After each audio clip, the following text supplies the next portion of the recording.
तो पीएसएम के learning platform पे मैं आपका बहुत बहुत स्वागत करता हूं और आज हम आपके लिए लेकर आए हैं एटॉमिक स्ट्रक्चर का क्वांटम नंबर और क्वांटम नंबर से रिलेटेड प्रीवियस ईयर्स के क्वेश्चंस और जितने भी इम्पॉर्टेंट क्वेश्चन उस टॉपिक पे होते हैं वो सारे आज मैं आपको कराऊंगा। इतने क्वेश्चन अगर आप कर लेते हैं इस टॉपिक से रिलेटेड तो मुझे नहीं लगता कि कोई क्वेश्चन रह जाएगा आपसे। अगर कोई क्वेश्चन बाई चांस आ भी गया तो यही बेस होगा आपके पास में, इसी के बेसिस पे क्वेश्चन जो है वो और बनेंगे। मैंने ऑल टाइप क्वेश्चन जो है जितने भी इस टॉपिक पे क्वेश्चन रिलेटेड थे वो सारे यहाँ पे आज मैं आपको करा दूंगा। मैंने इंक्लूड कर रखे हैं, प्रीवियस ईयर्स के क्वेश्चंस भी हैं और कुछ इम्पॉर्टेंट क्वेश्चन भी हैं जो इस टॉपिक पे शायद आपको जानने की ज़रूरत हो। तो ठीक है, देर ना करते हुए स्टार्ट करते हैं। तो चलिए हम और आप स्टार्ट करते हैं आज क्वांटम नंबर। तो देखिए बेटा, पहला क्वेश्चन हमारे पास है, if L = 3 then type and number of orbitals is.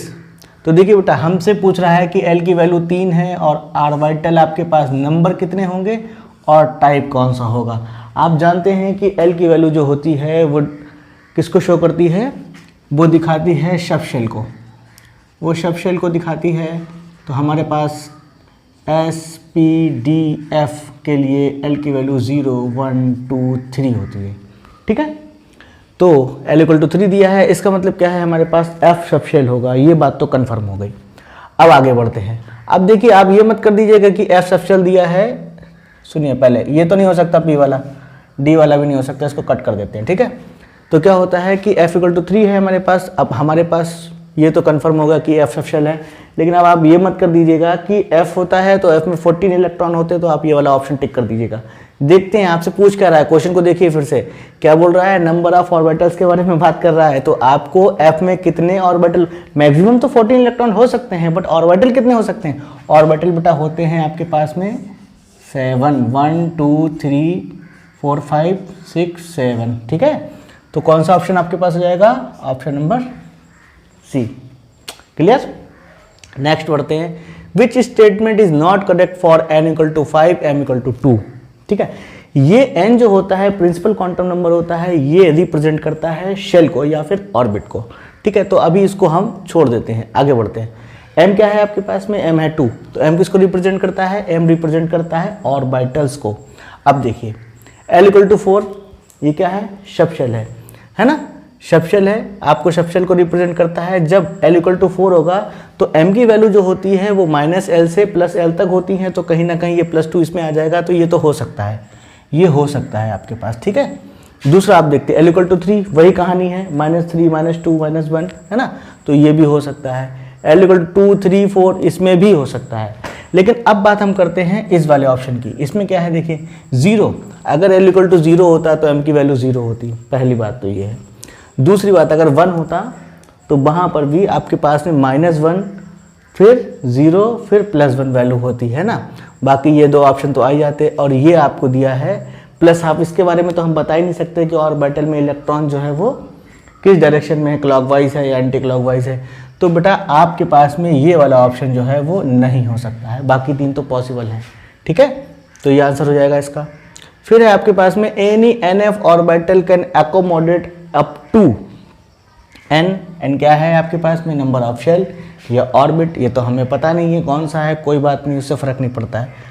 f क्या है, f होता है नंबर ऑफ सबशेल, तो सबशेल आपके पास में f है। और f कैन देखिए चेक कर लीजिए, क्वेश्चन को बार बार पढ़ा करें, सही से उसकी लैंग्वेज समझा करें कि क्या बोल रहा है। कैन कितने कर सकता है, ऑफ कोर्स मैक्सिमम कितने ले सकता है, ये 14 इलेक्ट्रॉन, सॉरी एक मिनट, सबशेल नहीं है यहाँ पे, ऑर्बिटल की बात कर रहा है। देखिए अब यहीं पे आप कंफ्यूज हो जाते हैं, मैं भी जैसे कंफ्यूज हो गया अभी। अगर ये बोलता है NF सबशेल या सबशेल की बात करता तो आपके पास में 14 इलेक्ट्रॉन होते हैं। ठीक है, लेकिन ये ऑर्बिटल की बात कर रहा है। कुछ भी आपके पास दिया हो, अगर ऑर्बिटल लिखा हो तो आप क्या करेंगे, केवल 2 इलेक्ट्रॉन्स है ना। तो 2 इलेक्ट्रॉन कैसे होते हैं, 2 इलेक्ट्रॉन ऑफ पैरेलल स्पिन नहीं होते हैं, एक ऊपर होता है एक नीचे होता है। तो क्या होता है, 2 electron of opposite spin. This option will be right. Okay, next देखते हैं, maximum number of electron in a subshell. अब देखिए सबशेल की बात आ गई है। Maximum number of electron in a subshell with L equal to 3 and N equal to 4।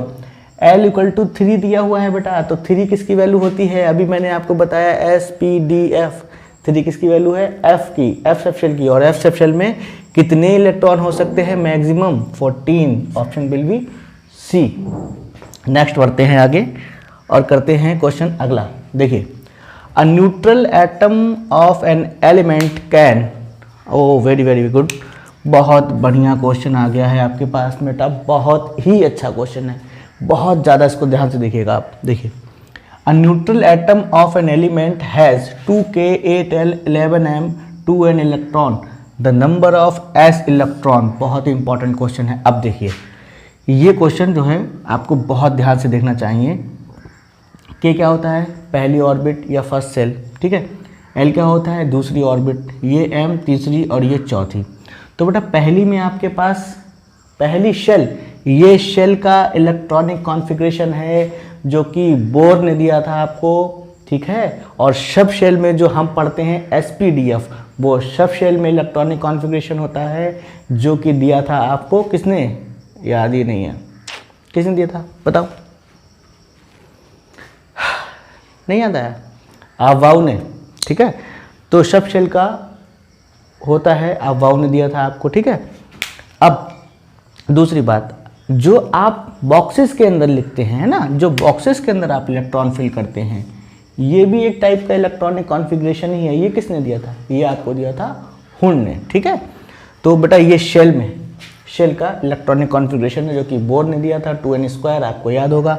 तो अब हम इस सेल से सब शेल का इलेक्ट्रॉनिक कॉन्फ़िगरेशन बनाएंगे, ठीक है।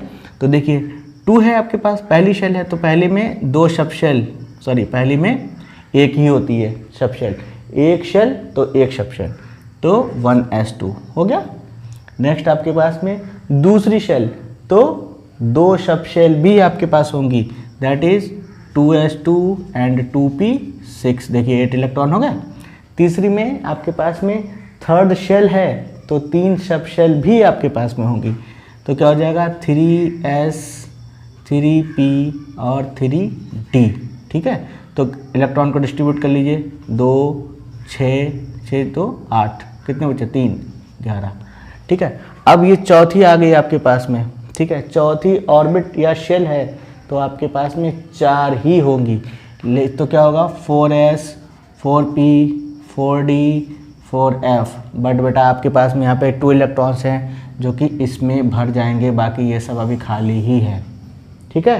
क्लियर हुआ, बहुत अच्छे से फिर से देख लीजिए एक बार, मैं बता रहा हूँ, ये जो आपको लिखा हुआ है इलेक्ट्रॉनिक कॉन्फ़िगरेशन, ये शेल में है, ठीक है। और SPDF में जो हम लिखते हैं वो होता है सब शेल में, ठीक है। तो हम इस शेल वाले इलेक्ट्रॉनिक कॉन्फ़िगरेशन से सब शेल का इलेक्ट्रॉनिक कॉन्फ़िगरेशन बनाएंगे। क्यों, क्योंकि हमसे पूछ रहा है कि S सब शेल में कितने इलेक्ट्रॉन हैं।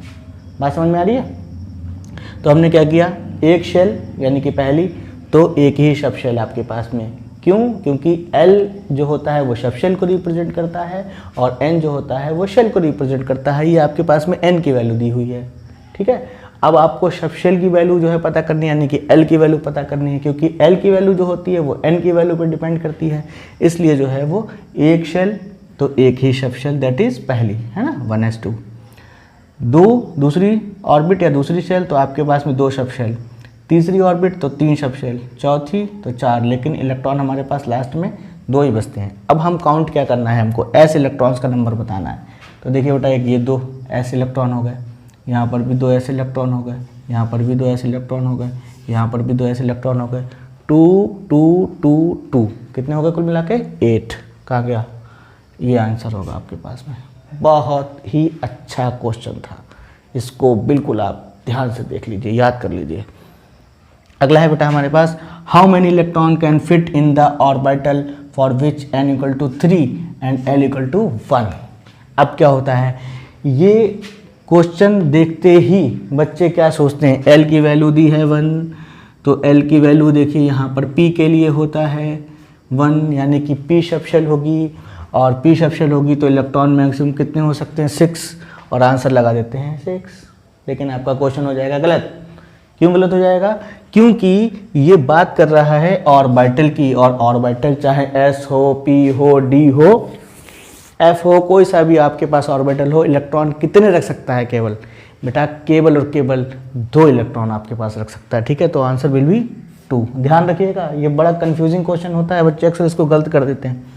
नेक्स्ट देखते हैं, what is the maximum number of orbitals that can be identified by following quantum number. देखिए मैक्सिमम नंबर ऑफ ऑर्बिटल्स की बात कर रहा है। मैं आपको बोल रहा था कि जब भी ऑर्बिटल की बात आ जाए, m जो होता है, देखिए n 3 दिया है, l 1 दिया है, m 0 दिया है, ठीक है, n 3 दिया है, मतलब नहीं कोई सी भी शेल हो, ठीक है, l दिया है 1, इसका मतलब क्या है? p सबशेल दिया है, लेकिन p सबशेल के अंदर ऑर्बिटल m की वैल्यू दी है 0। अब देखिए l की वैल्यू 1 दी है, तो आपके पास ऑर्बिटल कितने हो सकते हैं? -1, 0, +1, 3 ऑर्बिटल बेटा हो सकते हैं। और आप जानते भी हैं कि p सबशेल के अंदर 3 ऑर्बिटल होते हैं, 3 ऑर्बिटल्स होते हैं ना, तभी तो हम 3 डब्बे बनाते हैं। देखो 3 बॉक्सेस ऐसे बनाते हैं, ये लो बन गए 3, px, py, pz, है ना। चलिए, लेकिन यहाँ पर m की वैल्यू 0 किसके लिए? एक ही ऑर्बिटल के लिए तो होगी। तो आपको m की एक वैल्यू जो अगर दी हो, m की एक ही वैल्यू दी होगी, ठीक है, m की अगर एक वैल्यू दी हो तो इसका मतलब क्या है कि वो एक ऑर्बिटल को रिप्रेजेंट करता है, क्योंकि m की वैल्यू जो होती है वो ऑर्बिटल को रिप्रेजेंट करती है। तो हमेशा आप याद रखिए कि एक ही ऑर्बिटल होगा, ठीक है। चलिए आगे बढ़ते हैं। विच सबशेल इज नॉट पॉसिबल? कौन सी सबशेल है इसमें जो पॉसिबल नहीं है? क्या है? 2D है, 4f है, 6p है, 3s है। अब आपको याद होगा तो स्पाइरल तरीके से आप लिखते हैं इलेक्ट्रॉनिक कॉन्फ़िगरेशन, जो कि आप वाव ने दिया था आपको, ठीक है, याद होगा आपको, तो आप बता देंगे फटाक से सर 2D होगा आप आंसर। लेकिन ऐसा क्यों होता है? ऐसा इसलिए होता है बेटा कि मैंने देखिए अभी आपको बताया कि जो L की वैल्यू होती है, L किसको रिप्रेजेंट करता है? सबशेल को, है ना, सबशेल को रिप्रेजेंट करता है, और N करता है शेल को। तो आपकी जो सबशेल की वैल्यू है, यानी कि L की जो वैल्यू है वो N पे डिपेंड करती है, ऑफकोर्स N पे डिपेंड करती है। अगर N = 1, सपोज करिए पहली जो है वो शेल है आपके पास में, तो L की वैल्यू भी कितनी होगी? 0 होगी, यानी कि एक ही तो होगी, 0 to n-1 होती है ना वैल्यू, तो एक ही होगी, दैट इज पहली सबशेल यानी कि 1s। अगर आपके पास में 2 हैं n की वैल्यू, यानी कि आपके पास में शेल 2 हैं, तो सबशेल भी दूसरी शेल के लिए सबशेल कितनी? सबशेल भी आपके पास में 2 होंगी, जो कि आपके पास में s और p होगी, है ना, 2s 2p होगी, है ना। अगर आपके पास में n = 3 हो जाए, यानी कि तीसरी शेल के लिए, तो सबशेल भी ऑफकोर्स 3 ही होगी, है ना, यानी कि SPD हो जाएगा, यानी कि 3s 3p 3d, ठीक है, ये हो जाएगा। तो बेटा 2s और 2p तो होता है, बट यहाँ पे 2d जो है वो नहीं होता है, क्योंकि दूसरी ऑर्बिट में, दूसरी शेल में 2 ही सबशेल हो सकती हैं। तो ऑप्शन नॉट वाला है ना, हाँ ये सही रहेगा, ठीक है। तो ये आपके पास में जो है वो ऑप्शन 2D हो जाएगा। ऐसे आप किसी का भी निकाल सकते हो, रटने की जरूरत नहीं है आपको, ठीक है। कॉन्सेप्ट आप अपना क्लियर रखिए, जब कॉन्सेप्ट आप अपना क्लियर रखेंगे तो किसी भी टाइप का क्वेश्चन आ जाएगा तो आप कर लेंगे। ये फटाफट इसका स्क्रीनशॉट ले लिए, फिर आगे क्वेश्चन हम लोग करते हैं, और ले लीजिए। हाँ तो देखिए हमारे पास अब अगला क्वेश्चन है, और हम आगे के क्वेश्चन करेंगे। तो देखिए क्या है पहला question, how many quantum number are required to specify the position of electrons. ठीक है, एक इलेक्ट्रॉन की पोजीशन को किसी भी एटम में स्पेसिफाइड करने के लिए कितने क्वांटम नंबर आपको चाहिए होते हैं। अब आप फटाक से क्या बोल दोगे आंसर 4। क्यों? क्योंकि सर जी हमने तो 4 पढ़ी हैं, लेकिन ऐसा नहीं है, ठीक है, 4 की ज़रूरत नहीं है आपको, केवल आपको N L M 3 quantum number की ज़रूरत होती है किसी भी इलेक्ट्रॉन को स्पेसिफाइड करने के लिए। चौथी जो है ये बेटा पोजीशन उसकी स्पेसिफाइड करने के लिए 3 आपको देखिए चाहिए होती है ना। कहाँ गया, how many quantum number is required to specify. Specify का मतलब ये है कि उसकी पोजीशन को स्पेसिफाइड करने के लिए आपको केवल 3 क्वांटम नंबर की जरूरत पड़ती है। चौथी तो जो होती है वो उसकी स्पिन बताती है ना, स्पिन कैसी है, क्लॉकवाइज है, एंटी क्लॉकवाइज है, ठीक है। तो 3 आपको जरूरत होती है। लेकिन अगर आपसे ये पूछा जाए कि क्वांटम नंबर होती कितनी है तो आप 4 बताएंगे, तब भी आप 3 मत लिख देना, ठीक है। तो 3 स्पेसिफाइड करने के लिए और 4 टोटल होती हैं। क्लियर। नेक्स्ट देखते हैं, the maximum number of electron in p orbital with n = 6 m = 0। n क्या है भैया, शेल पता ही है आपको, m क्या है, ऑर्बिटल्स को रिप्रेजेंट करता है, p ऑर्बिटल की बात कर रहा है, 6 मत लगा देना, p में होते हैं 6, ये मत लिख देना, ऑर्बिटल की बात कर रहा है, जब कभी भी ऑर्बिटल की बात होती है तो ऑर्बिटल में केवल 2 इलेक्ट्रॉन्स होते हैं, ठीक है, बात समझ में आ रही है। हमेशा कोई सा भी क्वेश्चन दिया हो, अगर ऑर्बिटल के बारे में आपसे पूछे तो आप निसंकोच बिना सोचे समझे आप 2 लगा दीजिएगा, ठीक है, आंसर विल बी 2। अगर यहीं पे बेटा ऑर्बिटल की जगह पे आपको सब शेल दिया होता, ठीक है, तो आप 6 आंसर लगाते। याद रखिएगा क्वेश्चन आपको आएगा, हो सकता है इसमें क्वेश्चन हो या मैं आपको आगे करा चुका हूँ पहले। नेक्स्ट देखते हैं, which orbital is represented by the wave function. बहुत इंपॉर्टेंट क्वेश्चन है। देखिए जब आपको वेव मैकेनिकल मॉडल दिया गया था किसको डिफाइन करने के लिए, इलेक्ट्रॉन्स की पोजीशंस को, तब क्या है आपके पास में ये साइन, इसको साइन बोलते हैं, त्रिशूल मत समझ लीजिएगा, भगवान का त्रिशूल है ये लो, ठीक है, तो भगवान का त्रिशूल नहीं है, ये क्या है बेटा, ये साइन है, इसको साइन बोलते हैं, है ना। और यहाँ पर जो वैल्यू आपको लिखी रहती है, मैंने आपको क्या बोला था कि किसी भी इलेक्ट्रॉन की पोजीशन एटम में स्पेसिफाइड करने के लिए आपको 3 क्वांटम नंबर की जरूरत पड़ती है, ठीक है। तो उस जो आपको वेव मैकेनिकल मॉडल दिया था, श्रोडिंगर वेव इक्वेशन बताई गई थी, उस श्रोडिंगर वेव इक्वेशन से आपको 3 क्वांटम नंबर निकल के आई थी, ठीक है। जो 3 क्वांटम नंबर निकल के आई थी वो थी आपके पास में N L M, यही बता रहा था मैं अभी आपको, ठीक है। तो ये किसी भी ऑर्बिटल को रिप्रेजेंट करने के लिए ये आपके पास में ये वेव फंक्शन होता है, इसको वेव फंक्शन बोलते हैं, ठीक है। साइन को जो है वेव फंक्शन बोला जाता है। अब ज़्यादा आप डिटेल में मत जाइए, अभी आपको ज़्यादा डिटेल की जरूरत नहीं है। किसी भी ऑर्बिटल को आप इस तरीके से रिप्रेजेंट करते हैं, भगवान जी का त्रिशूल बनाया, ये भगवान जी का त्रिशूल बनाया और NLM लिख दिया, ठीक है, साइन और साइन के नीचे NLM, ठीक है। तो किसी भी ऑर्बिटल को आप कैसे रिप्रेजेंट करते हैं, ऐसे रिप्रेजेंट करते हैं, NLM, ये 3 नंबर, इसीलिए मैंने आपको पहले वाले क्वेश्चन में बताया था कि 3 क्वांटम नंबर की आपको जरूरत पड़ती है, क्योंकि वेव इक्वेशन से ये 3 ही निकल के आई थी। तो बेटा अब देखिए आपको यहाँ से अगर हम कंपेयर करेंगे तो n की वैल्यू आ जाएगी 4, L की वैल्यू आ जाएगी 2 और M की वैल्यू आ जाएगी 0। तो आपको मालूम है बेटा कि 4 को छोड़ दीजिए, अगर आप L की वैल्यू 2 किसके लिए होती है, कौन सी सबशेल के लिए होती है, S के लिए 0, P के लिए 1, D के लिए 2, तो यहाँ पे क्या हो जाएगा, D हो जाएगा। तो देखिए 4 तो ये हो जाएगा आपके पास में, तो बेटा S नहीं हो सकता, P नहीं हो सकता, D वाले हो सकते हैं, बट यहाँ पे 2 दिया है, दोनों में से कोई सा भी ऑप्शन हो सकता है, बट यहाँ पे n = 4 दिया, यानी कि प्रिंसिपल क्वांटम नंबर 4 दिए, तो ये शेल को रिप्रेजेंट करता, तो option will B A। Clear, बहुत अच्छा क्वेश्चन था, इसको ध्यान रखिएगा। अगला है, an electron is in one of the 4D orbital. Electron जो है वो 4D ऑर्बिटल में से है। एक इलेक्ट्रॉन किसी 4D ऑर्बिटल, 4D के पास कितने ऑर्बिटल बेटा, 5 ऑर्बिटल होते हैं, ठीक है। तो 5 ऑर्बिटल में से किसी एक ऑर्बिटल में जो है वो इलेक्ट्रॉन है। Which of the following quantum number is not possible, कह रहा है कि जो आपके पास में D सबशेल है, उस D सबशेल में 5 ऑर्बिटल होते हैं और 5 ऑर्बिटल में से किसी एक ऑर्बिटल में एक इलेक्ट्रॉन आपके पास में है, तो कह रहा है कि कौन सी क्वांटम नंबर जो है वो पॉसिबल नहीं है। तो देखिए M की वैल्यू 2 हो सकती है, ऑर्बिटल की वैल्यू, भाई ऑर्बिटल की वैल्यू 2 हो सकती है, कोई दिक्कत वाली बात नहीं है। अब आपके पास दिया है N की वैल्यू 1, नहीं ये तो गलत हो जाएगा, N नहीं होगा, यहाँ पे M होगा, ठीक है, तो N तो गलत हो जाएगा फिर यही वाला। तो M की वैल्यू 1 भी हो सकती है, कोई दिक्कत नहीं है। यहाँ पर देखिए N की वैल्यू 4 सामने दिखाई दे रहा है, L की वैल्यू 1 दी है आपको। आप जानते हैं कि D सबशेल के लिए L की वैल्यू जो होती है वो 2 होती है, और 1 किसके लिए होती है, P के लिए होती है ना। तो ये ऑप्शन आपके पास में नहीं होगा, नॉट पॉसिबल ही पूछ रहा था ना, हाँ ठीक है, नॉट पॉसिबल, ठीक है। अगला देखते हैं, the electron occupying the same position, electrons occupying the same orbitals are, the electrons occupying the same orbitals are distinguished bye.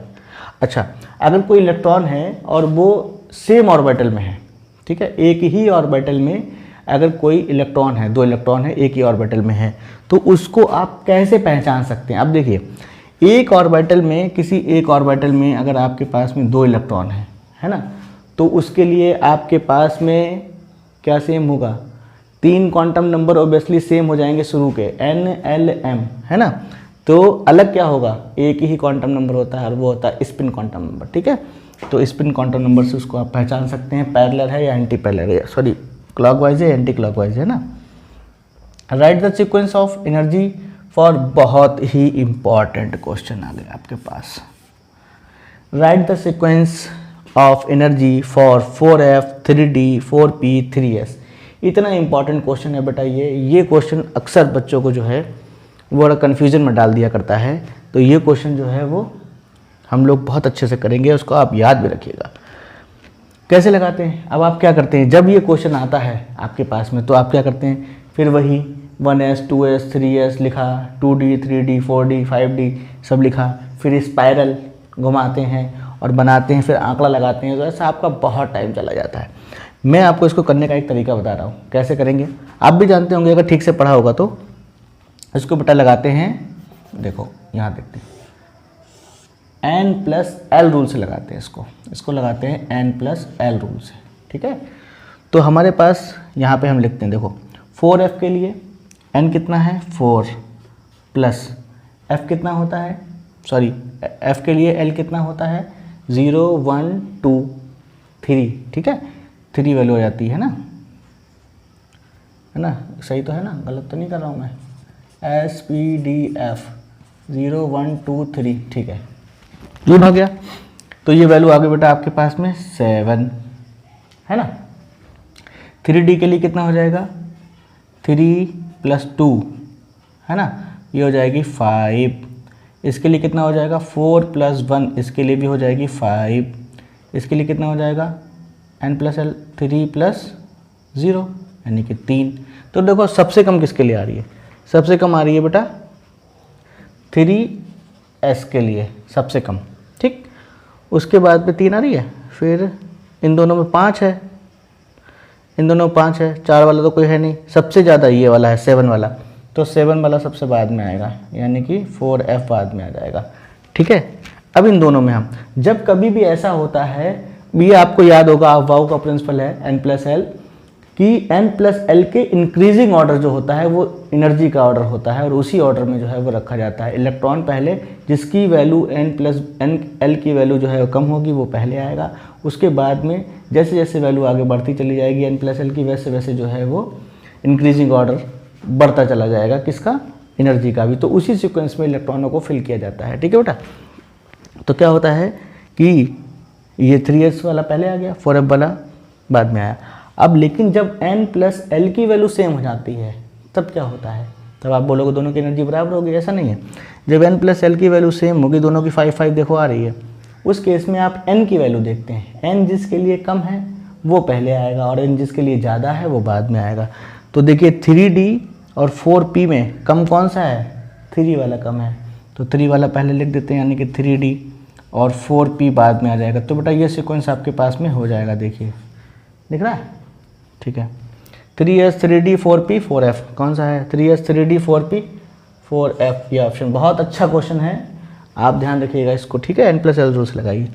ये सारे आपके पास में जो है क्वांटम नंबर पे सारे टाइप के क्वेश्चन लगभग इसमें इंक्लूड हो गए हैं। एक क्वेश्चन जो है वो आपको और आया करता है, वो मैं आपको बता दे रहा हूँ, और वो क्वेश्चन होता है सीधे सीधे लैंग्वेज में आपको बोलता है कि what will be the values of 4 quantum number for 13th electrons of aluminium, 10th electron of sodium, 12th electron of magnesium वगैरह वगैरह ऐसे, या 15 इलेक्ट्रॉन ऑफ क्लोरीन वगैरह, बहुत सारे क्वेश्चन ऐसे बन जाते हैं। तो उस केस में आपको बेटा क्या करना होगा, उस केस में आपको पहले SPDF में आपको इलेक्ट्रॉनिक कॉन्फ़िगरेशन लिखना पड़ेगा, और SPDF में इलेक्ट्रॉनिक कॉन्फ़िगरेशन लिखने के बाद में जिस इलेक्ट्रॉन के लिए आपसे पूछ रहा है उस इलेक्ट्रॉन को आप पॉइंट आउट कर लेंगे, और उसके लिए n की वैल्यू, l की वैल्यू, m की वैल्यू और s की वैल्यू जो है वो लिख देंगे, ठीक है। जैसे मैंने यहाँ पे लिया हुआ है आपको सोडियम का, तो सोडियम का 11 होता है, और लिखेंगे 1s2 2s2 2p 6 3s1 ये आपके पास में हो जाएगा। ठीक है, नहीं दिख रहा है, चलो मैं ऊपर लिख देता हूँ कहीं पर, हाँ यहाँ पे लिख देता हूँ। देखो सोडियम का आपके पास में होता है 11, 1s2 2s2 2p 6 3s1। ठीक है, अब बोला 11th इलेक्ट्रॉन, सपोज करिए 11th बोला आपसे, ठीक है, कि 11th इलेक्ट्रॉन के लिए जो है वो चारों क्वांटम संख्याओं के आपको निकालना है मान। तो 11th बटा ये वाला हो गया 3s वाला, तो यहाँ पे n की वैल्यू कितनी हो जाएगी 3, l की वैल्यू, s के लिए l की वैल्यू 0 होती है ना, m भी 0 हो जाएगा, क्यों, जब l 0 तो m भी 0, क्योंकि -l से +l तक वैल्यू हुआ करती है। और क्या s क्या, देखो एक डब्बा बनाओ, डब्बा नहीं है यूनिट्स के हिसाब से, ठीक है, पहला ये इलेक्ट्रॉन एक सीधा ही जाएगा, तो s इक्वल टू क्या हो जाएगा +12।